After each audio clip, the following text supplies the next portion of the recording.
Enchantée, moi c'est Marlène et bienvenue sur Magnetic Management, le podcast qui t'aide à développer tes compétences managériales, autrement dit à décortiquer le schmilblick des relations humaines au travail. Alors si tu as des gens sous ton aile ou que c'est ton ambition, ta curiosité sera nourrie.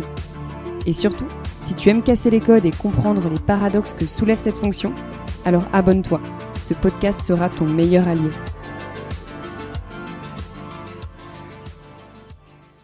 Nadia est coach en prise de parole en public, mais dans son parcours, elle est d'abord passée par ce que j'appellerais presque un fondamental, la vente. Elle casse alors les mythes que l'on peut avoir sur le milieu commercial, notamment celui de passer pour un requin. Elle nous partage ensuite son expérience de manager, dès l'âge de 22 ans, où elle était dans le grand bain, avec une dizaine de personnes sous son aile. Et comme elle le raconte, ça n'est pas l'âge le problème, mais l'image que tu t'en fais et que tu renvoies. Nadia exprime les différences qu'elle a ressenties aussi entre manager des hommes ou des femmes, l'importance de comprendre les gens, mais aussi de se faire comprendre en sachant être ferme. Elle finit par nous apporter grand nombre de conseils sur la prise de parole en public, où on y aborde les erreurs à éviter, comme les croyances à chasser. Je ne t'en dis pas plus et te souhaite une très belle écoute. Bonjour Nadia. Bonjour Marlène.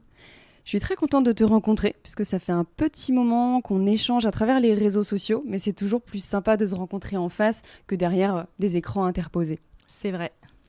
Nadia, tu es aujourd'hui chef de projet formation et coach en prise de parole en public. Yes. Mais j'aimerais qu'on remonte à la petite Nadia que tu étais. Certains coachs en prise de parole en public se présentent souvent en tant qu'anciens grands timides. Est-ce que c'était ton cas ? Pas du tout. C'était pas du tout mon cas. J'étais une petite fille qui parlait beaucoup, qui saoulait les gens de sa maison parce que je parlais très vite. J'aimais raconter toutes mes journées à l'école et du coup, j'ai pas cette sensation d'avoir été timide ou de fuir les gens ou de ne pas être à l'aise face à un public. Donc non, je ne fais pas partie de cette team. Et en grandissant dans tes études supérieures, tu as notifié sur les réseaux sociaux que tu avais davantage été en alternance que juste sur les bancs de la faculté. Selon toi, qu'est-ce qui fait la différence entre un parcours classique et l'alternance ? Qu'est-ce que ça t'a apporté ? Par rapport à la prise de parole ou de manière globale ? De manière globale, alors bien sûr la prise de parole aussi, mais selon toi, est-ce que ça t'a fait grandir sur un point en particulier ? Est-ce que tu peux nous exposer cette différence que tu as sentie par rapport à d'autres ?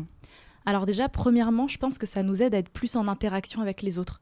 Parce que quand on est en alternance, on fait beaucoup de travaux en groupe, ce qui fait qu'on est amené à travailler en dehors des heures de cours avec des personnes de notre groupe, à essayer de comprendre leur mode de fonctionnement, à être parfois agacé par leur mode de fonctionnement. Mais on est obligé d'apprendre à faire avec. Faire des dossiers, aller faire les restitutions, répartir les tâches. Donc ça, je pense que c'est une interaction qu'on a peut-être un peu plus qu'à la faculté de manière générale. Donc ça, c'est le premier point. Le deuxième, je dirais que dans nos cours, on a beaucoup de professionnels qui viennent nous donner des thèmes, alors que je pense à la faculté, c'est beaucoup plus des enseignants de manière générale, mais pas des personnes qui occupent un poste dans la vie de tous les jours en entreprise.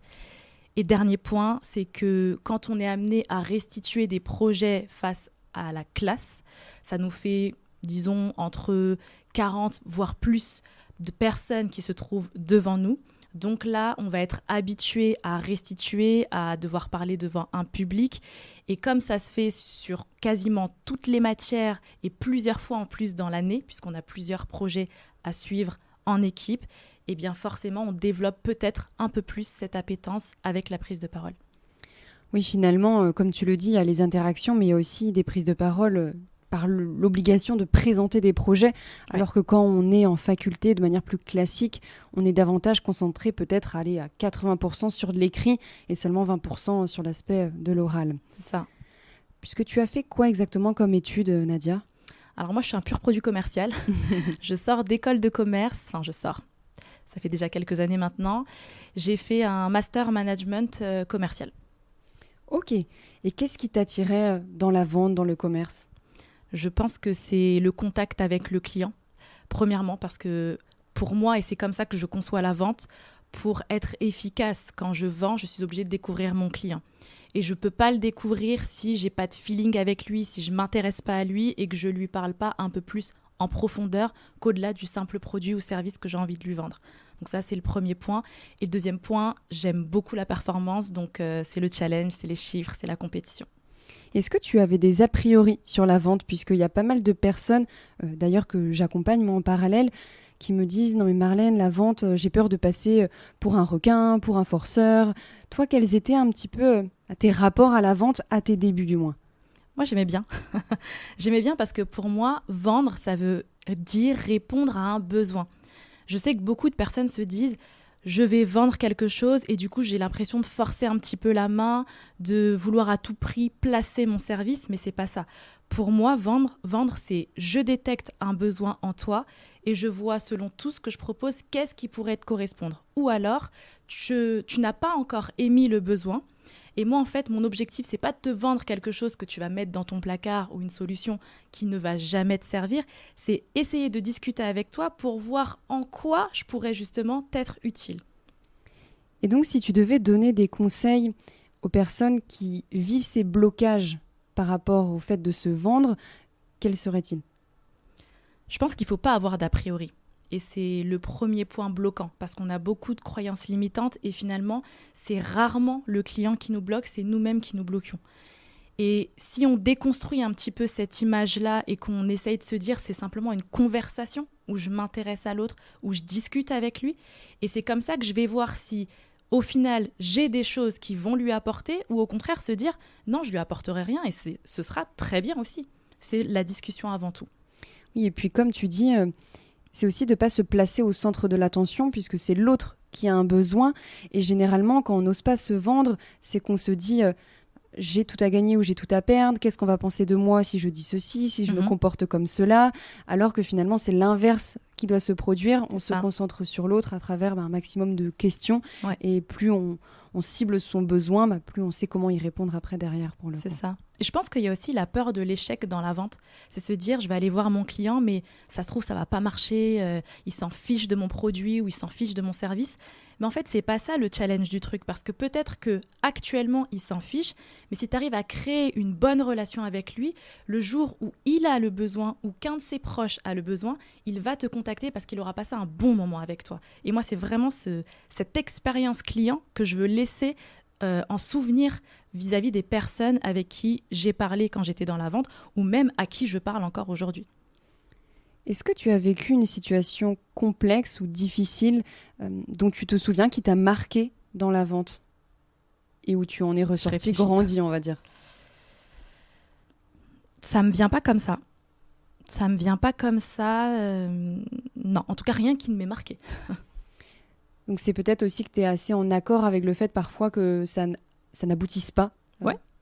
Ça t'est déjà arrivé aussi que finalement on ne peut pas toujours conclure et c'est OK. C'est simplement que peut-être que le professionnel en question ou le particulier préfère soit un autre concurrent, soit n'a pas suffisamment le besoin, pas le budget. C'est aussi hors de notre portée parfois les causes. Tout à fait ça. Nadia, tu as été manager pendant 7 ans, dont 4 dans la relation client. Yes. Et tu étais la manager la plus jeune de l'entreprise. Comment tu l'as vécu, ce sujet, par rapport à l'âge notamment ? Et précise-nous quel âge tu avais quand tu as été promue. Alors, je suis rentrée dans une boîte en fait à 22 ans. Et avant ça, j'avais déjà fait du management en alternance. Et dans un premier temps, ce management en alternance, il était management transverse. Donc, ça veut dire que je n'avais pas de lien hiérarchique avec les agents. J'étais plutôt comme une fonction support commercial, c'est-à-dire que j'étais dans un environnement où les salariés n'avaient pas la vision client. Et moi, mon but en tant que responsable de l'action commerciale, c'était de leur montrer une nouvelle posture plus commerciale. Comment détecter un besoin, quelles phrases et quelles questions ils vont pouvoir poser aux clients pour ensuite se rendre compte s'il y a un besoin ou pas, de manière à ce qu'ils me rapportent ensuite cette détection du besoin et que moi, je finalise la tâche derrière. Donc là, c'était mon premier poste de management en transverse. Et ensuite, quand je suis rentrée donc dans une autre boîte, et cette fois-ci en tant que salariée à temps plein, c'était à l'âge de 22 ans. Et mon âge est super bien passé, mais encore une fois, je pense que c'est selon l'image qu'on s'en fait soi-même. Si j'étais arrivée comme une petite fille de 22 ans timide, qui n'a pas confiance en elle, qui montre qu'elle n'est pas très à l'aise, c'est comme ça qu'on m'aurait pris. Et finalement, je suis arrivée en étant confiante par rapport à ce que je pouvais faire parce que je l'avais déjà fait, que c'est même pas un excès de confiance parce que je sais que beaucoup de personnes ont des soucis avec la confiance en soi en se disant il faut être humble, etc. Mais en fait, il faut simplement être conscient de ce qu'on peut faire et aussi être conscient de ce qu'on ne peut pas faire. J'étais déjà allée voir des clients, de nombreux clients, j'avais déjà accompagné des personnes, différentes populations, donc je savais que j'avais la capacité à le faire. Et c'est comme ça que je me suis présentée à 22 ans dans cette nouvelle entreprise. Et encore une fois, j'ai énormément misé sur le relationnel et ça a fait toute la différence. Est-ce que certaines personnes t'ont malgré tout fait des remarques par rapport à ton âge ou pas ? Alors, c'était des remarques quand c'était frontal, pas négatives. C'était des fois même très positif en disant « Ah, elle est jeune, mais elle en connaît des choses » ou oh, « Punaise, j'ai l'impression que ça fait 10 ans que tu es dans l'entreprise quand je t'entends parler. » Donc ça allait. Mais c'est sûr que j'ai eu des remarques à mon égard qui étaient certainement négatives, que je n'ai pas entendues et qui ne sont pas arrivées jusqu'à moi. J'en suis consciente parce qu'on n'est pas non plus dans un monde de bisounours. Mais comme c'est pas arrivé jusqu'à moi et que ça n'entachait pas mon job, mes missions, ça me passait juste au-dessus en fait. Donc à ton sens, d'après ce que j'ai compris, c'est avant tout de travailler sur son autocritique, ou du moins l'image qu'on a de soi. Si on juge que notre âge est un problème, ça en devient un. Ouais. Alors que si on se dit, là je n'ai pas un problème, mais c'est mon expertise, mon expérience, je sais ce que je peux apporter, pour le coup, ça se reflète en fait sur le terrain. Clairement. Combien de personnes environ tu avais un petit peu sous ton aile ? J'avais des équipes de 10 à, disons, 15 personnes maximum. Et ça changeait parce que comme j'ai managé plusieurs équipes, le nombre n'était jamais fixe, mais au minimum 10 personnes. Et dans les 10 personnes, comment tu as vécu la différence de personnalité, des profils parfois peut-être plus complexes ? Ouais, c'est pour ça que j'aime trop le métier de manager parce que ça permet d'apprendre sur soi, mais aussi d'apprendre sur les autres. Et effectivement, il y avait plusieurs personnalités, plusieurs âges même, plusieurs profils, plusieurs sexes. J'ai au départ confronté des équipes assez masculines et c'était assez simple, c'est-à-dire que de manière générale, et c'est peut-être un stéréotype, mais en tout cas c'est ce que j'ai vécu, tu pouvais arriver avec moins de pincettes quand tu leur parlais. Et là, je n'ai pas un problème parce qu'ils vont te prendre tel que tu te montres quelque part. Donc s'ils ont confiance aux compétences que tu leur montres, ça va passer. Par la suite, j'ai eu ensuite des équipes un peu plus féminines à gérer et là, j'ai vu tout de suite la différence. Moi, quand je parle, je suis très authentique, très spontanée, donc quand j'ai quelque chose à dire, ça sort. Et j'ai compris là qu'il fallait que je sois beaucoup plus fine pour les amener là où je voulais. Quelque part, c'est aussi quelque chose que je retrouvais avec les hommes, mais beaucoup moins. Parce qu'on reste des humains, on se braque tous. Donc, il faut réussir à se dire quel est mon objectif, comment je fais pour atteindre cet objectif. Mais c'est vrai qu'avec les femmes, on doit être un peu plus subtil. Donc, il y a ça. Et vis-à-vis de l'âge, j'ai eu la chance d'avoir des équipes assez homogènes quand même. C'était des équipes assez jeunes, plus vieilles que moi, mais assez jeunes globalement. Donc, je pense qu'on arrivait quand même à se comprendre. Et comment tu fonctionnais pour déceler un petit peu leur personnalité, les points qui pouvaient parfois être subtils, comme tu l'as dit ? Est-ce que c'était à travers des entretiens réguliers ? Est-ce que c'était une observation au quotidien ? Comment tu fonctionnais ? Ouais. Une grosse observation au quotidien, c'est-à-dire que quand je parle à une personne et dans différents cadres d'ailleurs, j'essaye vraiment de m'intéresser à la personne. C'est-à-dire que j'essaye pas d'avoir une relation superficielle, juste les tâches, les missions et c'est tout. Ça m'intéresse de savoir comment la personne va.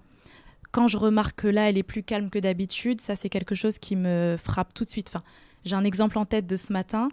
Je dis bonjour à un de mes responsables et habituellement c'est « Salut Nadia !» Et là j'entends « Salut Nadia !» Certes, le sourire était là, mais le volume était beaucoup plus bas. Je m'arrête et je dis « Oh, pourquoi t'es calme comme ça ?» Après, il me fait « Et je lui dis « Ok, t'es dépassé, fatigué ou super concentré dans ce que tu fais ?»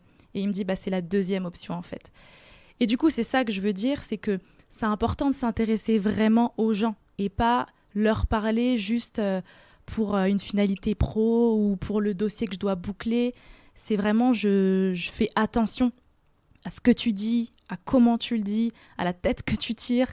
Donc, il y a cet aspect observation. Et bien sûr, il y a les entretiens aussi qui se font. Et à ce moment-là, on peut aller plus en détail sur des éléments peut-être que la personne ne veut pas dire quand on est en public, en équipe. Ça me permet aussi de creuser, de poser des questions, de comprendre. Donc, je pense qu'il faut naviguer avec ces deux choses-là. Et c'est vrai que comme tu dis, dans l'observation au quotidien, ça permet de se dire telle personne habituellement est très joviale, très souriante, d'autres personnes le sont moins, mais c'est le langage non verbal qui parle beaucoup aussi pour le coup.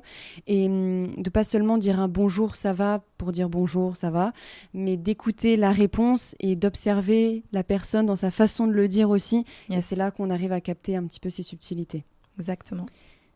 Est-ce que tu as été confronté à des tensions au sein de ton équipe? Pas forcément toi envers un membre de ton équipe, mais aussi entre eux, et où tu as dû gérer ces sources de conflits? Oui, pour les deux. D'accord. Explique-nous, Ouais. Est-ce que tu as certains exemples et conseils à ce sujet? Alors, j'ai eu plusieurs exemples où j'étais moi en tension avec une personne de l'équipe. Plusieurs, on se calme, mais quelques-uns en tout cas. J'ai au moins 2 là en tête. Et comment ça s'est passé? Quelque part, c'est aussi essayer de comprendre la personne, mais de lui faire comprendre aussi le cadre dans lequel on se trouve. Moi, personnellement, mon style de management, il est très axé sur la proximité, mais dans cette proximité-là, il y a une limite à ne surtout pas dépasser. Et quand on dépasse cette limite, je me dois d'être plus ferme, et en tout cas, j'estime que c'est le job aussi du manager. Et parfois, avec certaines personnes, ça va passer, et parfois avec d'autres, ça passe moins. Donc, c'est à ces moments-là qu'on va être dans une interaction plus compliquée, parce que vous n'avez pas la même vision, parce que, je sais pas, il y a des procédures qui ne sont pas respectées. Des fois, c'est des soucis de discipline. Enfin, bref, ça peut être très varié. Et j'ai envie de dire qu'il ne faut simplement pas fuir la discussion, qu'elle soit positive ou négative. C'est important d'aller affronter ça et de faire preuve de courage managérial. Et si besoin, de se faire appuyer par ses pairs ou ses managers, parce qu'il peut arriver que des situations peuvent être lourdes à gérer. Et il faut aussi se rappeler qu'on n'est pas seul. Et comment tu procèdes exactement? Est-ce que c'est vraiment un entretien one-to-one, comme on dit, en face-à-face? Est-ce que tu exposes rapidement, toi, ton point de vue, ou est-ce que tu poses des questions en amont pour un peu projeter les personnes dans ton process à toi? Je pense que ce que j'ai fait, en tout cas, pour les situations que j'ai en tête, il y a un petit peu de tout, en fait. Il y a à la fois la partie où tu poses pas de questions, en fait. Tu débites parce que tu restes un humain et que parfois tu réfléchis pas à comment tu voudrais arriver à ton objectif. Donc, du coup, tu te dis tout simplement, ça me va pas, et donc tu réagis directement. Il se peut même que parfois, ce soit des choses qui se passent en public. Et là, du coup, tu vas devoir agir de manière modérée, mais c'est très compliqué à gérer. Et tu sais que là, tu vas devoir poursuivre après un one-to-one. Parce que ça démarre peut-être parce qu'il y a eu un élément déclencheur en public, mais tu vas pas pouvoir tout finir en public. Donc, tu es obligé ensuite d'arriver à ce one-to-one.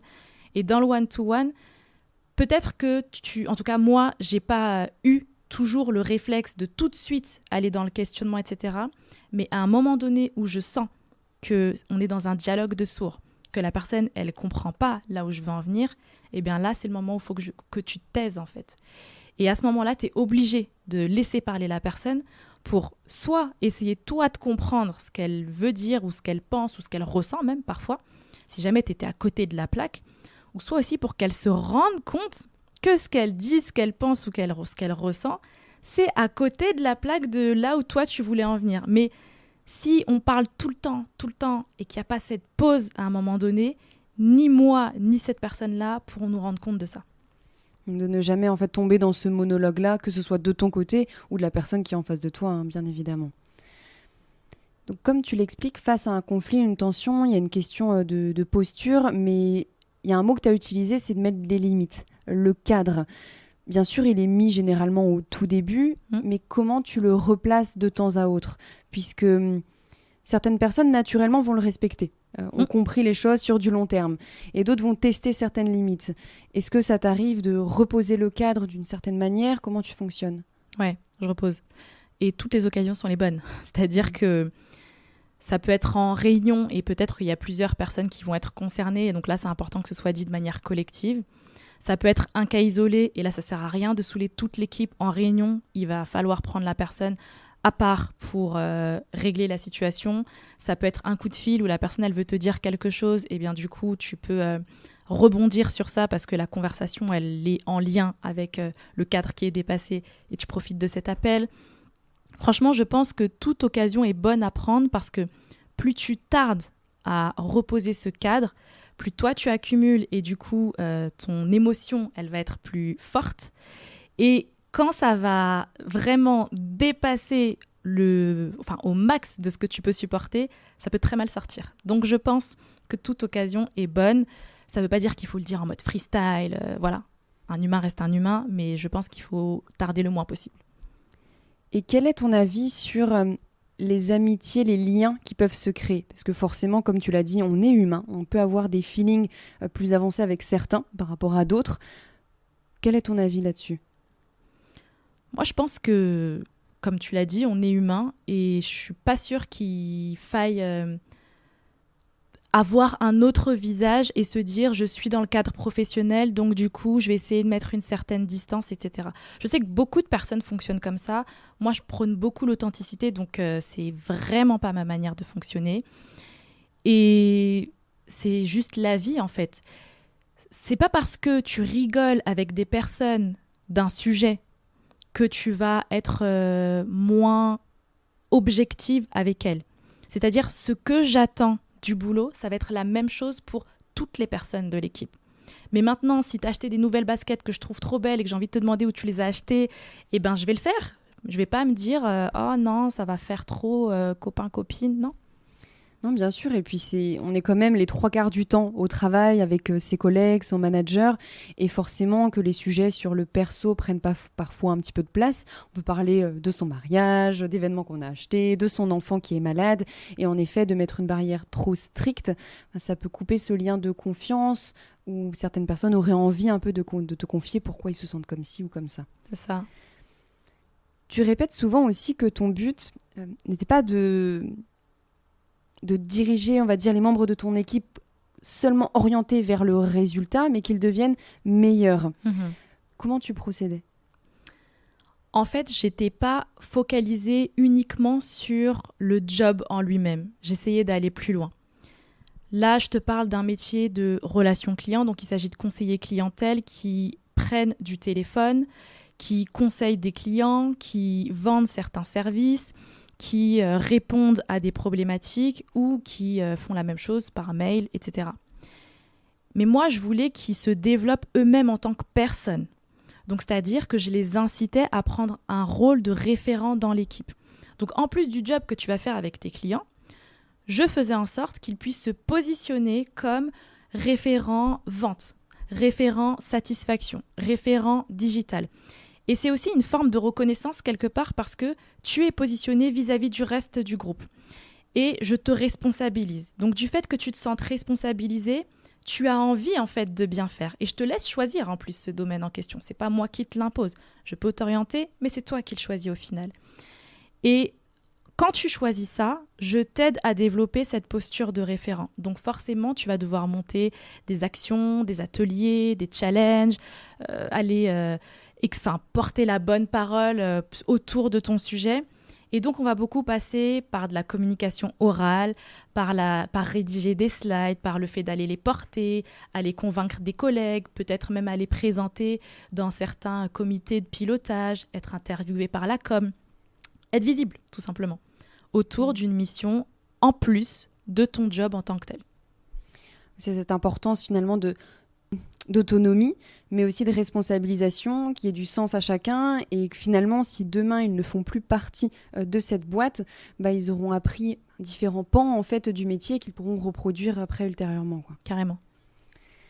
On va parler maintenant, Nadia, du sujet de la prise de parole en public, puisque ça reste quand même ton sujet de prédilection. Tu as été demi-finaliste au concours d'éloquence de ton entreprise. Alors, est-ce que tu peux nous expliquer ce concours ? Yes. Alors, comment il s'est passé, en tout cas dans mon entreprise, parce que tous les concours d'éloquence ne se passent pas exactement de la même manière. Donc, initialement, on avait un sujet à défendre et c'était coup de cœur ou coup de gueule. Très large. On devait s'enregistrer sur une vidéo d'1 minute. Après ça, on est sélectionné ou non. Et il y a une deuxième étape où on devait passer en sous-groupe, c'est-à-dire que je ne sais plus combien on avait été sélectionnés d'ailleurs, bref. Ils nous ont divisés en sous-groupes et on passait sur un sujet qui était cette fois-ci plus précis, avec une position pour ou contre, selon le sujet. Et là, l'idée, c'était de parler plus longtemps. Ça devait durer de mémoire 5 minutes maximum. Donc, avoir des arguments, des contre-arguments, mais aussi soigner son éloquence, sa posture, de manière à pouvoir passer ou non. Et comme ça, jusqu'à la demi-finale, pour ma part. Qu'est-ce que tu en as retiré, le fait d'être demi-finaliste en concours d'éloquence ? J'étais contente, déjà. Donc, disons que c'était quand même une fierté parce que c'est quelque chose que je fais, mais je suis jamais allée me mesurer, en fait, avec d'autres personnes. Et si on se rappelle ce que je disais tout à l'heure, j'aime la performance, la compétition, etc. Saine, bien sûr, mais c'était du coup important de pouvoir me dire, par rapport à d'autres, qu'est-ce que ça vaut. Et deuxièmement, j'en retire un truc un peu négatif quand même, c'est que quand on fait un concours d'éloquence, on va préparer énormément. Et on va préparer de sorte à être dans un timing, de sorte à faire joli et de sorte à avoir de bons arguments. Et on peut très rapidement perdre de vue son objectif. Des fois même, on n'a pas de réel objectif, si ce n'est d'aller le plus loin possible. Et moi, ça ne me va pas en fait, ça ne colle pas à ma personnalité. C'est-à-dire que j'aime pas... En fait, j'en venais au calcul. À ce moment-là, je vais avoir une intonation comme ça. À ce moment-là, je vais plutôt faire comme si. Ok, c'est bien pour le faire joli. Mais moi, je suis beaucoup dans l'impact du message. Et je retrouve moins ça dans les concours d'éloquence. Je trouve que les concours, c'est plutôt pour faire beau. C'est bien, ça sonne joli à l'oreille, c'est une bonne chose aussi. Mais pour moi, il faut que ça résonne. Si je te dis quelque chose, j'ai envie que tu t'en rappelles, que ça te fasse réfléchir à autre chose, que tu passes à l'action, que ça touche ton cœur, je sais pas, mais j'ai pas juste envie de gagner, tu vois. Et c'est ça qui me manquait en fait dans les concours d'éloquence. Et je me suis dit, avec du recul, je suis contente de l'avoir fait, je suis contente de mon classement. Je sais pas si j'en ferai d'autres derrière, c'est peut-être possible que la fougue pour la compétition me reprenne. Mais dans le fond, c'est pas là où je sens que j'explose le plus, parce que j'ai pas l'impression d'avoir l'impact que j'aime avoir. C'est intéressant ce que tu dis, puisque je me suis moi-même déplacée sur Paris à l'école de l'art oratoire et des professeurs de l'école prenaient la parole et aussi des professionnels intervenaient sur scène directement. Et c'est là où on voyait la différence entre des profils très scolaires, alors pour le coup qui appliquaient toutes les règles de l'éloquence, avec la bonne intonation au beau moment, les blancs, mais ça devenait presque théâtral. Et d'autres personnes, certes, il y avait certains tics de langage, ça n'était pas parfait, mais on était plus captivés, et parce que ça faisait plus authentique, plus vrai, plus naturel, en fait, tout simplement.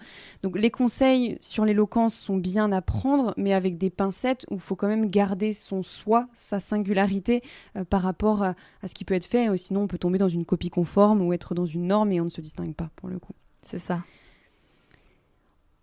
Pour quelles raisons, selon toi, on stresse avant de s'exprimer en public, puisque ça reste quand même une grosse source de stress, où on le voit dès le tout jeune âge, ne serait-ce qu'aller devant sa classe réciter sa poésie, ou alors quand on est au lycée ou dans les études supérieures, de se dire on est en groupe de 4, mais qui est-ce qui va prendre la parole devant la classe ? D'où ça vient, ce stress, et comment on peut travailler dessus pour éviter de perdre ses moyens ? Ça peut venir de plein de choses. Ça peut être un traumatisme. J'ai eu des personnes en coaching qui m'ont dit, moi quand j'étais jeune, j'ai eu telle expérience où en gros on leur a dit qu'il fallait arrêter de parler. J'ai même déjà entendu quelqu'un qui disait, on m'a dit que j'avais une vilaine voix. Et bref, tout ce qu'on peut avoir eu comme expérience dans la vie peut nous marquer. Donc ça peut être lié à un traumatisme. Et sinon, pour beaucoup, c'est la peur du jugement. La peur du regard de l'autre. Puisque quand je me mets à prendre la parole en public, ça veut dire que je suis la seule personne qui parle à ce moment-là. Tous les yeux sont braqués sur moi. On voit ce que je dis, On regarde ma posture, si je suis à l'aise ou pas. On peut donc remettre en cause ma manière de penser, même le ton de ma voix, etc. Et on n'a pas envie d'être à part du groupe. On a envie d'être à l'intérieur du groupe. On ne veut pas être jugé, on ne veut pas être vu comme anticonformiste, par exemple. Donc, c'est aussi beaucoup lié à ça. Et après, le stress, il faut aussi se dire que c'est une réaction mécanique, humaine, quoi. Donc, de toute façon, c'est normal, quelque part. Oui, et puis on m'avait dit une fois, tu sais, Marlène, le stress, ça vient avec le talent. C'est-à-dire que si tu ne stresses pas du tout, c'est qu'à un moment donné, soit tu t'en fous, soit c'est qu'il y a certainement un problème et que tu n'es peut-être pas compétent non plus. Donc en effet, ça reste normal, mais il ne faut pas que ça arrive à un certain stade où tu oublies complètement ton texte, où tu perds tes moyens, où tu pleures. Ça peut être le cas pour certaines personnes, hein, pour le coup. Est-ce que tu as des petits conseils pour travailler sur ce stress, du moins le diminuer? Ouais. Il y a tellement de choses et c'est à adapter en fonction des gens. Franchement, on ne peut pas donner une palette de tips qui soit adaptable comme ça à tout le monde. Mais déjà, j'ai envie de dire, premièrement, le fait de préparer sa prise de parole, c'est le truc qu'on entend partout.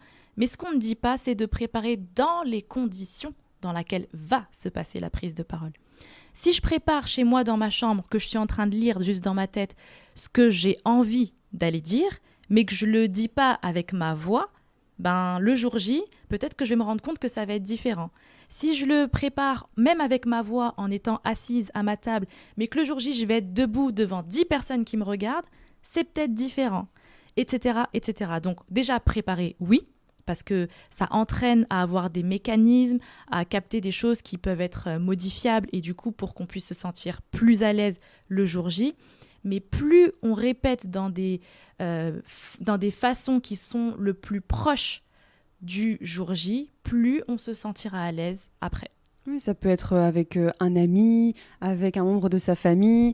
Et tout de suite, on le voit, hein, quand on s'entraîne seul ou qu'on est face à sa mère, à son père, à sa sœur, c'est déjà un petit cran qui est différent. Pour le coup, ça te challenge davantage. Ouais, tout à fait. Certaines personnes parviennent difficilement à se faire comprendre, ça part un peu dans tous les sens, ça manque de clarté. Comment les aider aussi à ce sujet, au-delà bien sûr de la préparation? Ouais. Là, ça va être de travailler la structure, j'ai envie de dire. Travailler la structure parce que, comme tu l'as dit, parfois, on va prendre la parole et on ne parle pas par sujet. On va parler comme ça vient. Donc là, je te dis A, après je vais à D, et finalement, je reviens à B. Et là, c'est déjà un peu compliqué. Ça arrive qu'on le fasse une fois, et là, c'est pas trop dérangeant. Mais si on le fait régulièrement pendant le discours, c'est compliqué. Donc, c'est dans la préparation, essayer de faire des paquets, des parties. Ça correspond à tel sujet. Ça correspond à tel sujet. Et pas juste se dire de quoi je veux parler, je liste. Boum, boum, boum, boum, boum. Non, c'est important de pouvoir classer les sujets selon un thème, selon un ordre chronologique, par exemple, j'en sais rien. Et la deuxième chose à laquelle je pense, c'est aussi d'essayer d'arrêter de réfléchir en prenant la parole. Vivons juste l'instant, en fait. C'est-à-dire que j'ai préparé, ok, ça, c'était avant. Là, on est à maintenant. Donc, à maintenant, je dois être à fond dans ce que je suis en train de vivre. C'est-à-dire avec ma bouche qui est en train de te parler, avec ma main qui fait des gestes aussi, mais avec ma tête. Et moins je réfléchis à comment elle le prend, est-ce qu'elle comprend, punaise, j'ai oublié ce que je voulais dire avant, je me suis trompée. Et plus on va être dans un fil conducteur, et même si on a oublié, ou même si c'est pas exactement ce qu'on voulait faire, l'autre, il le sait pas. Donc ça sert à rien de se parasiter l'esprit à trop réfléchir. Faisons simplement dans le moment dans lequel on se trouve. Il vaut mieux apprendre, on va dire, les gros points clés que des phrases toutes faites. Carrément. Avec le par cœur, parce que ça s'entend, ça se sent. Carrément. Et je reprends le point que tu as cité sur l'aspect écriture. Finalement, être bon en prise de parole, il n'y a pas seulement la prise de parole. Il y a en amont ce travail d'écriture. Donc d'être capable, nous on appelle ça dans le secteur du marketing, le copywriting, de bien écrire, mais il y a aussi tout simplement de la rédaction pure et dure. Yes. Dans les études de droit, on apprend beaucoup ça, à structurer en partie. Ouais. Donc il y a le fait de monter en compétence, certes, sur la prise de parole, mais de le coupler avec le travail d'écriture, de script bien structuré en amont. Ouais, ça joue aussi. Comment toi tu travailles sur ces qualités d'écriture, de script? Eh bien, moi, déjà, ça revient en fait à ce que tu as dit, pas de texte. Et la plupart des gens, franchement, je pense que je suis gentille quand je dis 80% des personnes qui préparent une prise de parole, ils écrivent un texte. Ça va pas, c'est ça l'erreur, c'est le texte. Et quand tu dis ça aux gens, ils te disent « Ouais, mais je me sens plus à l'aise parce que je sais quels mots je vais dire. » Mais non, en fait, le jour J, même si tu es à l'aise, en fait, tu es à l'aise dans une récitation.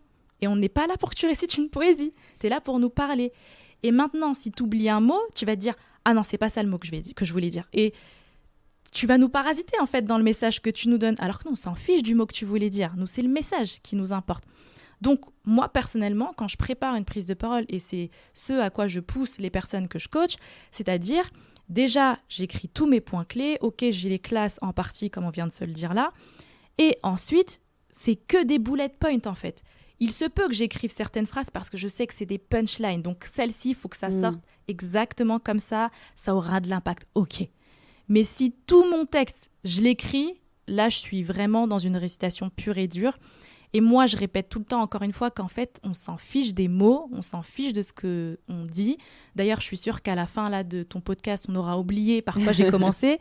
Par contre, on se rappellera peut-être de l'état d'esprit, de l'idée, de la vision. Et c'est ça qui est le plus important. C'est ça que les gens retiendront. Et est-ce que ça découlerait pas de tout notre cursus scolaire, où en fait, au plus jeune âge, on apprend beaucoup par cœur. On est très concentré sur la mémoire, en fait, à l'école. On juge un peu ton intelligence, entre guillemets, par rapport à tes capacités de mémorisation et le fait de recracher ce qui a été dit.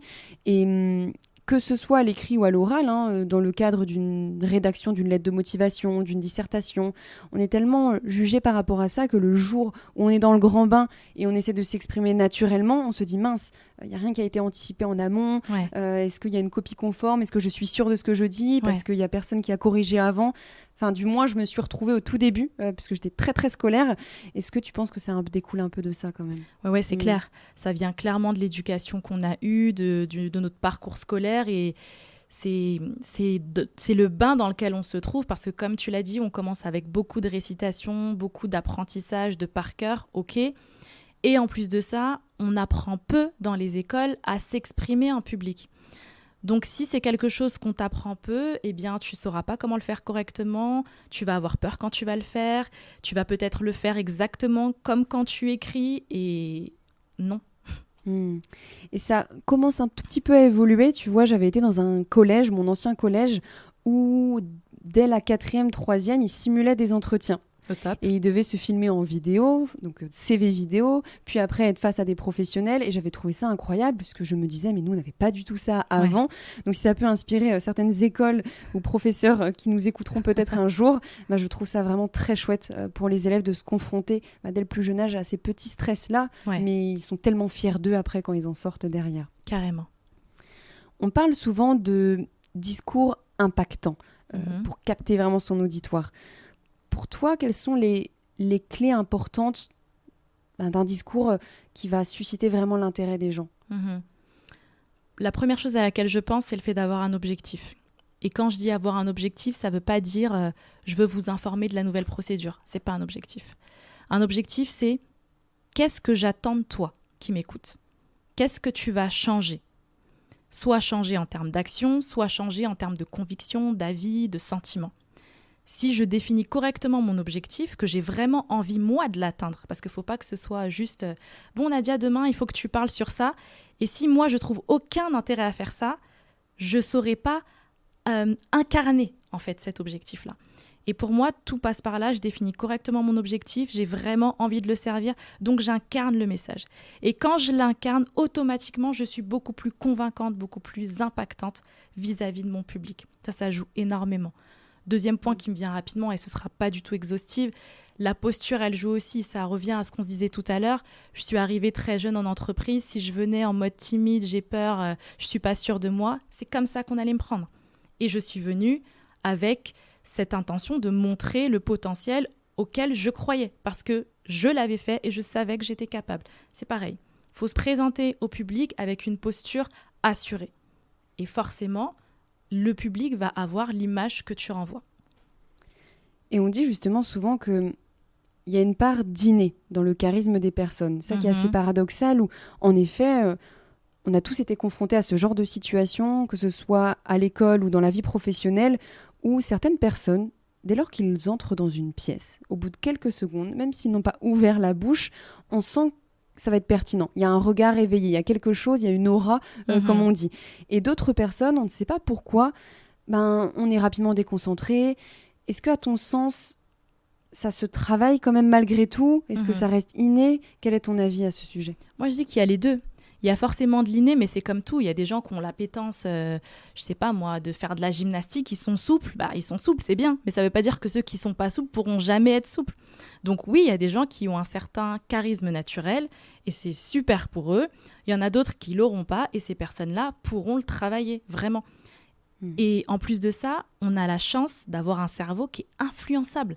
Enfin, si on cherche un petit peu dans les neurosciences, qui sont donc les sciences du cerveau, on comprend que ce qu'on veut se faire croire, pour le cerveau, il n'y a aucune distinction entre ce qui est vrai et ce qui est faux. Si je suis en train d'imaginer une situation qui se passe positivement, par exemple, ma prochaine prise de parole, je stresse, je vais réfléchir à ça, l'imaginer, et j'imagine que ça se passe bien, qu'on m'applaudisse, qu'on vienne me voir, « Ah Nadia, c'était super !» Eh bien, mon cerveau, si vraiment je l'imagine, il ne fait pas la diff entre est-ce que ça s'est vraiment passé ou pas ? Parce qu'il a créé les images dans sa tête. Donc, de par ce principe-là, entre autres, et bien sûr, il y a plein d'autres façons d'apprendre à être charismatique ou impactant, eh bien, ça veut dire qu'on a la possibilité de corriger ça. Et pour coupler à ce que tu dis, en effet, ne serait-ce que de croire en ces images que l'on se crée, forcément, ça se reflète après dans la réalité, bien évidemment. Et j'avais lu aussi un conseil qui disait que ce qui était aussi important, c'était parfois, alors ça dépend de la personnalité de la personne, mais d'imaginer aussi les pires scénarios, d'imaginer que ça se passe mal, d'imaginer telle objection, pour se préparer au fait que tout n'est pas tout beau, tout rose, et je vais me comporter de telle manière ou je vais argumenter de telle manière. Donc c'est un peu cet équilibre entre je projette que ça peut bien se passer, et ça va bien se passer, mais j'ai conscience que potentiellement, il peut y avoir des scénarios qui ne seront pas forcément à mon avantage. Je pense qu'il faut avoir conscience en effet et que c'est important de préparer pourquoi pas une contre-argumentation ou tout simplement des réponses à des questions. Parce que le but d'une prise de parole, c'est aussi d'avoir un retour, un échange. Donc oui, il va falloir répondre à certaines questions. Plus je me prépare, mieux j'ai les réponses. Mais c'est aussi le fait d'accepter parfois de ne pas avoir la réponse ou de ne pas avoir la bonne réponse. Comme tout à l'heure, quand on parlait de la vente, on se disait, c'est aussi accepter que parfois, ça ne va pas fonctionner. Mais c'est normal. Ça ne veut pas dire que c'est un échec, c'est juste normal. Et si je l'accepte, que je suis OK avec ça, eh bien, je vais moins l'appréhender. Et c'est aussi me dire, il peut arriver ça dans le pire des cas. Et après, qu'est-ce qui se passe ? J'ai perdu mon job ? Non. J'ai plus ma maison ? Je l'ai toujours. Donc, on peut y aller, quoi.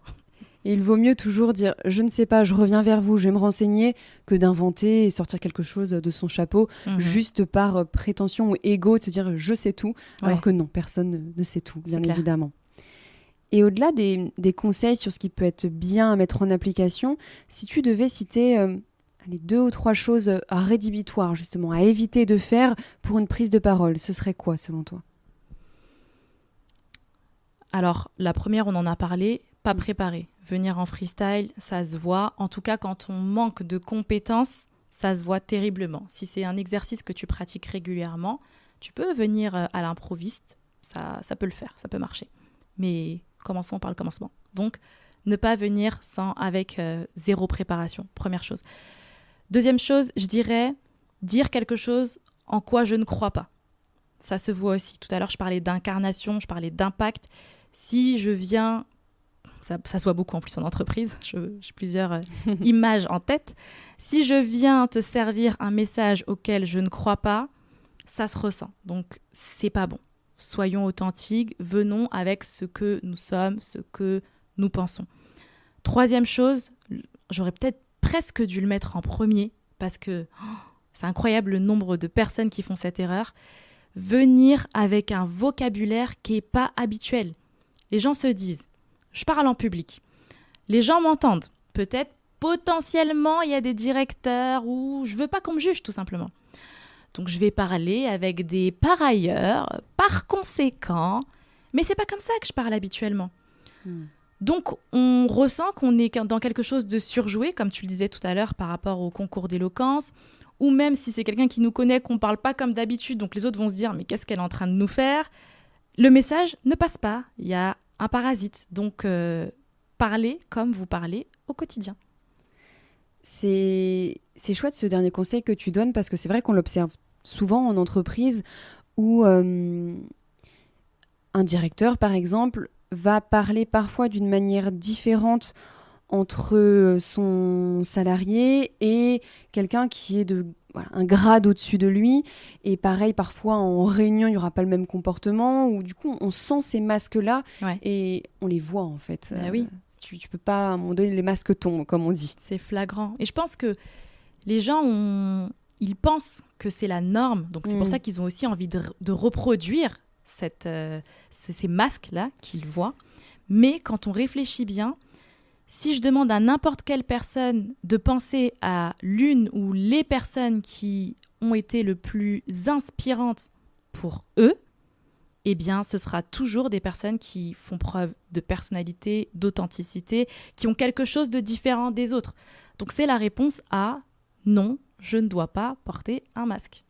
C'est de trouver en fait sa propre singularité et ça n'est pas parce que telle personne, on l'admire et ça fonctionne très bien pour elle que je dois tomber dans une copie pour le coup qui n'est pas moi parce qu'à un moment donné on voit aussi son vrai visage.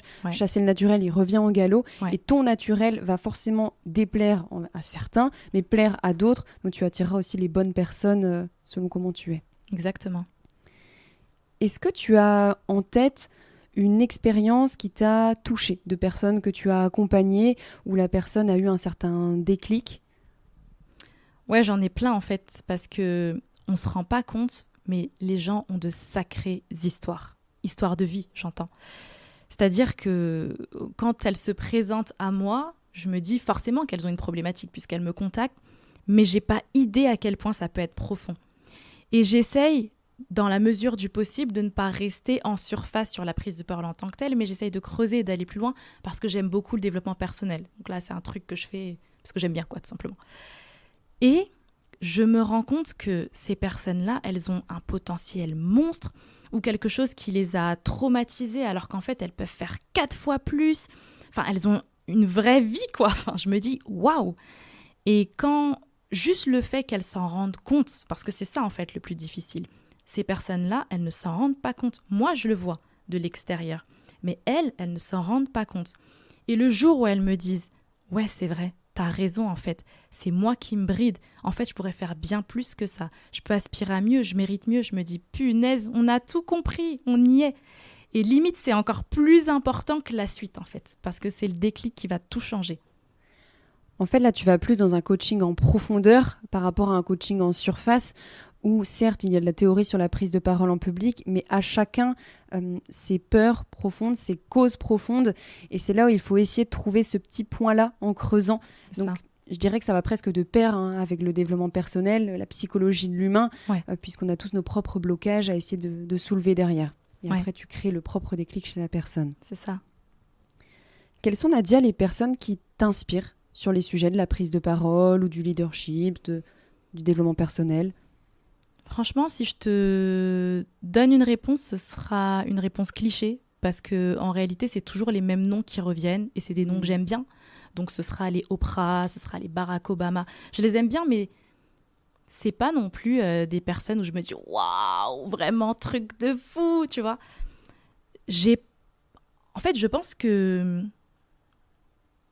je vois personne comme une idole de ce point de vue-là et pourtant, je sais carrément reconnaître des gens qui s'expriment vraiment bien, mais je les idéalise pas parce que je pars du principe qu'on est tous différents et que tu pourras très bien faire une prestation, d'ailleurs sans avoir une potentielle aptitude à être coach en prise de parole et je vais me dire mais c'était génial en fait. Et finalement, je me dis pas qu'il y a une personne clé ou des personnes clés. Je pense que tout le monde peut vraiment y arriver en fait. C'est juste... faut ajuster en fait, ajuster plusieurs critères. C'est intéressant ta réponse puisque généralement quand on pose cette question, comme tu l'as dit au début, on pense à des personnes influentes, connues, que forcément ceux qui nous écoutent connaîtront. Alors qu'au final, comme tu l'as précisé, parfois ça peut être aussi dans notre quotidien. notre manager, notre professeur, notre père, notre mère, notre cousine, notre meilleure amie qui nous raconte un petit peu son quotidien. Et il ne faut pas oublier que dans son propre entourage, il y a des petites actions du quotidien qui peuvent nous inspirer. Ouais. Et c'est les actions des gens dans leur propre vie qui vont parfois influer après sur la nôtre et vont changer le cours de notre vie aussi. Et certes, il y a des personnalités très inspirantes et connues, bien évidemment, mais ces gens-là, on ne les connaît pas vraiment. On ne voit pas tout le processus en amont, toutes les galères, le stress qu'ils peuvent vivre, alors que les gens de notre quotidien, on voit tout l'envers du décor, finalement. Ouais. Ce que tu dis, ça me fait penser à un point. Les gens, de manière générale, il y en a beaucoup en tout cas, pour ceux qui viennent me voir en coaching, qui me disent « Moi, je ne pense pas que je peux être impactant ou impactante. J'ai pas ce truc-là. » Et en fait, ils ne se rendent pas compte qu'eux-mêmes, ils impactent d'autres personnes sans qu'ils soient au courant. Ils se comparent à l'incomparable, des fois aussi, à des figures... Si tu te compares à Barack Obama, même moi, je ne suis pas impactante, tu vois ce que je veux dire. Mais par contre, ces personnes-là qui se plaignent de manquer d'impact, comme tu l'as dit, parfois, elles peuvent être dans des conversations amicales, familiales ou que sais-je encore. Et quand les autres ressortent de là, elles vont se dire « Punaise, mais en fait, elle m'a fait changer d'avis sur un truc. » Tu l'as impacté. Il faut juste ouvrir les yeux et te rendre compte que là, tu l'as impacté, tu es impactante. Et qu'est-ce qui te fascine tant dans la prise de parole en public pour t'y intéresser au quotidien ? Bonne question. Qu'est-ce qui me fascine tant ? Je dirais déjà, tu mets ça au service de plein de choses. Tu mets ça au service d'une idée, tu mets ça au service d'une cause. En réalité, toutes les idées, elles vont passer à un moment ou à un autre par le biais de la prise de parole. Mais si je ne maîtrise pas ma prise de parole, comment faire en sorte que l'autre personne y croit ? Comment faire en sorte qu'elle me comprenne ? Comment faire en sorte qu'elle passe à l'action ? C'est impossible. Et on peut se dire, je vais l'écrire. Mais finalement, on se rend compte, si j'écris un message à une personne, des fois, elle peut interpréter le truc autrement. Je ne sais pas si ça t'est déjà arrivé de t'embrouiller avec des personnes en message. Non, mais je ne voulais pas dire ça. Appelle-moi alors. Et vrai. À l'oral, c'est différent. Et pour moi, la prise de parole, c'est un réel pouvoir, en fait. Et c'est au service de tout. C'est pour ça que c'est vraiment une compétence à travailler. Et ce n'est pas réservé qu'aux conférenciers, qu'aux professeurs. Rien à voir. Parce que peu importe ce que tu fais dans ta vie aujourd'hui, que tu feras demain, de ce que tu veux mettre en place ou non, que tu sois salarié, entrepreneur ou même au foyer, tu auras besoin de t'exprimer, de te faire comprendre, de marquer les gens, etc. Et tu le feras vraiment mieux avec une bonne prise de parole. Et tout part toujours de là, ça reste la base en fait de la qualité des relations humaines. Et la prise de parole, ça englobe tant tes qualités d'écoute que ta façon de travailler la tournure de tes questions, que ta façon de t'exprimer, que ton langage non verbal. En fait, c'est presque infini, mais c'est là où c'est passionnant aussi, pour le coup. Et c'est unique en chacun. C'est-à-dire que parfois, tu vas te dire « Non, mais c'est pas commun. » Mais si, mais c'est ta petite singularité. Exact. Tu souris naturellement ou alors tu as un ton humoristique que certains n'arrivent pas à avoir dans une prise de parole. Et c'est OK, en fait. Il faut trouver cette singularité. Il n'y a pas de méthode, de solution parfaite, mais il y a quand même des conseils clés et une expertise à essayer de travailler. Ouais, c'est exactement ça. Il y aura toujours une base, une théorie qui sera applicable partout, mais c'est pas ça qui va faire la différence. Ce qui fera la différence, c'est toi. Et tant qu'on comprend pas toi, qui tu es, qu'est-ce que tu as envie que les gens disent de toi, quel objectif tu veux servir, on ne fera pas la différence sur ta prise de parole. Et surtout qu'il y a un fleuve, un océan même entre la théorie et la pratique. C'est qu'il faut essayer de faire. Même si ce n'est pas parfait, tu n'es pas la même personne que tu étais il y a 5 ans et tu ne seras pas la même personne dans 5 ans non plus. Donc, plus on expérimente, même à petite échelle. Je sais quand on est petit, d'oser prendre le téléphone pour prendre un rendez-vous chez la coiffeuse, d'aller acheter le pain avec la boulangère. Mais c'est des petites choses comme ça où rien que pousser ses enfants aussi à oser, allez, appelle par toi-même, c'est la base de tout déjà. De ne pas faire à la place d'eux, mais d'offrir l'opportunité aux gens de pouvoir s'exprimer et d'oser faire les choses tout simplement. Ouais, exact. C'est en faisant qu'on apprend. Qu'est-ce que tu proposes aujourd'hui, Nadia, qu'on comprenne mieux un petit peu tes offres et où est-ce qu'on peut te retrouver aussi ? Ok, on peut me retrouver sur Instagram, sur la page premier au pluriel en éloquence, mais aussi sur TikTok avec le même intitulé. Ce que je propose, c'est des sessions de coaching individuel où j'apprends à la personne à vraiment marquer son auditoire, à se faire comprendre, à dépasser ses peurs. Et tout ça dans le but d'atteindre, je le dis toujours, comme son prochain challenge professionnel. Pourquoi challenge professionnel ? Parce que le monde de l'entreprise, c'est celui dans lequel j'évolue aujourd'hui, c'est celui que je connais le mieux. Et du coup, les personnes qui viennent me voir, ce sont des personnes qui soit veulent changer de poste ou soit ont déjà changé de poste et elles ont une certaine légitimité à asseoir à travers leur prise de parole, par exemple. Ou au contraire, des personnes qui aussi sont à leur compte, vont avoir une conférence, un événement à animer et c'est un nouveau challenge pour elles. Elles veulent le faire correctement et avoir l'impact qu'elles ont en tête. Et donc, c'est à ce moment-là qu'elles me font appel. Mes sessions de coaching, elles sont vraiment personnalisées et personnalisables, j'ai envie de dire.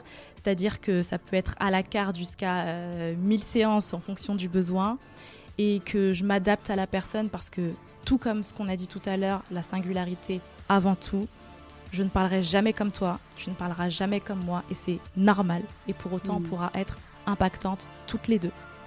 En plus des coachings individuels, je propose également des ateliers en entreprise sur des thématiques bien particulières de la prise de parole de manière globale.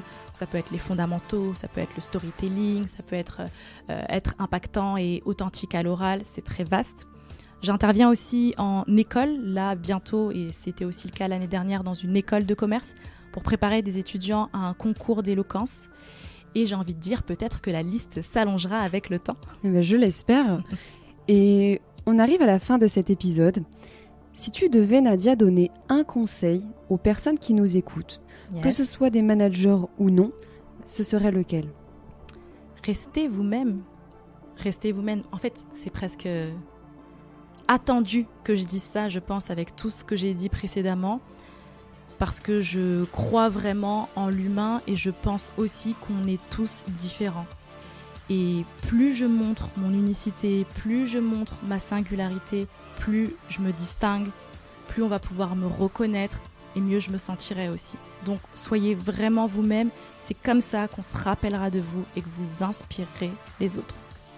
Merci beaucoup, Nadia. Avec plaisir, Marlène. Merci à toi de nous avoir écoutés et j'espère que les conseils de Nadia te donneront des pistes pour t'aider dans ta posture de manager, peu importe ton âge, mais aussi dans le cadre d'une quelconque prise de parole en public que tu dois préparer. Et si tu as apprécié l'épisode, tu peux me laisser une petite étoile et me partager ton avis en commentaire. On se dit à très vite pour un nouvel épisode dans un tout autre univers.